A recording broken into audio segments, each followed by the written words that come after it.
পিঠে পার্বণ তো এসেই গেল। তো নরম নরম একদম তুলতুলে জালিদার সফটনেস এই রকম আমি বানিয়ে নিচ্ছি। দেখুন সরু চাকলি, চাল ডাল 6 ঘন্টা ভিজিয়ে রেখে দিয়েছিলাম খুব ভালোভাবে। এখানে একটু জল দিয়ে দেখুন ক্রিমের মতো পেস্ট করে নিয়েছি। এই রকম ক্রিমের মতো পেস্ট করতে হবে।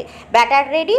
একটু স্বাদ আনার জন্য নুন দিয়ে দিয়েছি, ভালো করে নেড়ে চেড়ে মিক্সড করে নিলাম। এবার তাওয়াটা, এটা লোহার তাওয়া, একটু প্রথমে তেল দিয়ে গরম করে নিয়ে তারপর আবার জল ছিটিয়ে নিলাম। এবার আমি এখানে দিয়ে দিচ্ছি একটু তেল ব্রাশ করে। তারপর সরু চাকলি কীভাবে বানাতে হয় যে ঘুরিয়ে ঘুরিয়ে এটা বানিয়ে নিচ্ছি। এবার দেখুন খুব সহজেই একদম উঠে যাচ্ছে এই রকম সরু চাকলি। প্রত্যেকটা এইভাবেই বানিয়ে নেবো।